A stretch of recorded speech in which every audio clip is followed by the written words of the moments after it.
Samedi soir au pub, à Newcastle, en Irlande du Nord. Paul et Dan se retrouvent pour une pinte avant un concert, le leur. Ils sont musiciens, amis de longue date et fondateurs des Wood Burning Savages, un groupe punk rock très engagé, mais sans affiliation politique ou religieuse. Mes parents sont protestants, Paul est catholique, Mickey est catholique. Et Elliot, lui, c'est plus une sorte de hippie, sorti d'une communauté. Dans notre groupe, on vient de partout et de nulle part. Nos différences ont été fabriquées. C'est une invention, un truc que les politiciens d'ici font très bien. Ils les utilisent pour façonner une marque politique partisane et tout ça devient très primaire. Les divisions, ils ont grandi avec. Paul, Dan et les autres sont les enfants de la guerre. 30 ans de conflits armés. Checkpoint, attentats, guérilla, catholiques contre protestants, pour ou contre l'indépendance de l'Irlande du Nord. Des divisions qui perdurent, surtout ces derniers temps. C'est plutôt tendu à Derry en ce moment. Tout le monde se focalise sur l'incertitude autour du Brexit. Une musique punk, pleine de rage et de furie, et qui vient des quartiers populaires de Derry, ville symbole des divisions nord-irlandaises. Des divisions que le Brexit ravive. Ici, à Derry, l'histoire s'écrit sur les murs, même après 20 ans de paix. Surtout à Bogside, bastion catholique, terreau de l'IRA, l'armée républicaine irlandaise et sa lutte pour l'indépendance contre le Royaume-Uni. On y retrouve Paul, le chanteur du groupe. C'est très clair. Vous pouvez dire quel quartier et de quel bord politique dès que vous y mettez les pieds. Vous pouvez voir les fresques sur les murs au Bogside. Vous savez, les inscriptions sur les murs ici à Derry, c'est un truc auquel on ne peut pas échapper. Impossible, en effet, surtout lors des commémorations du Bloody Sunday. Ce dimanche sanglant où 14 catholiques ont été tués par l'armée lors d'une marche pacifique en 72. C'est aussi le moment où les indépendantistes les plus radicaux s'affichent en ville. Et ils viennent en force.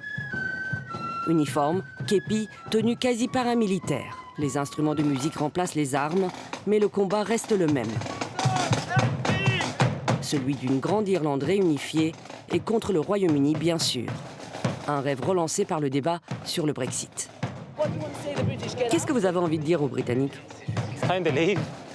Il est temps de partir, vraiment. Le Brexit, c'est un problème pour la Grande-Bretagne. Et un problème pour la Grande-Bretagne, c'est toujours une opportunité pour l'Irlande.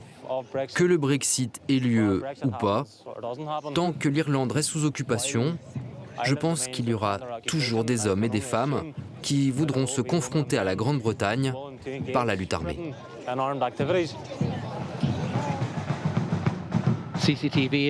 Mi-janvier, une voiture piégée explose en plein centre-ville.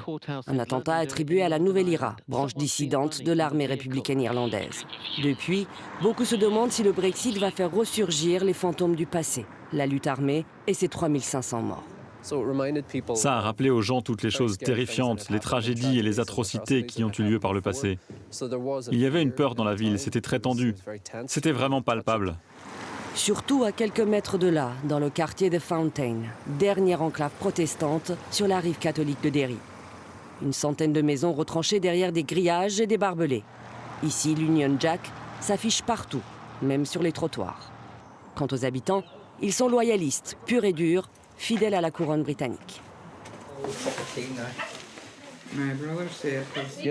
Ce drapeau, c'est notre patrimoine. Je suis né et j'ai grandi ici. Pour moi, je suis britannique.